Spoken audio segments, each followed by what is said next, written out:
আমাদের নজরে এসেছে যে সিপিআইএম অশোকনগর শহর এরিয়া কমিটি গত 23শে এপ্রিল একটি মিছিল করেছিল। সেই মিছিলের ব্যানারে লেখা ছিল যে পহেলগামে যে হত্যালীলা চালিয়েছে জঙ্গিরা তার বিরুদ্ধে সমস্ত মানুষ একজোট থাকুন। এই মিছিলটি হয়েছিল আগের দিন 22শে এপ্রিলে পহেলগামের যে হত্যাকাণ্ড তার প্রতিবাদে।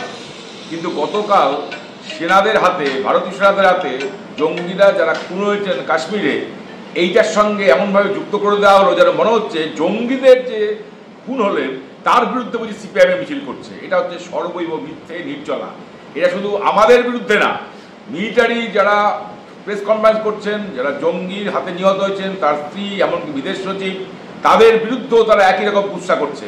আমরা স্পষ্ট করে বলতে চাই, পাক মদতপুষ্ট এই জঙ্গিদের সমস্ত রকমের শাস্তি বিধান করতে হবে এবং আমরা সমস্ত মানুষকে সন্ত্রাসবাদের বিরুদ্ধে একজোট থাকতে বলছি।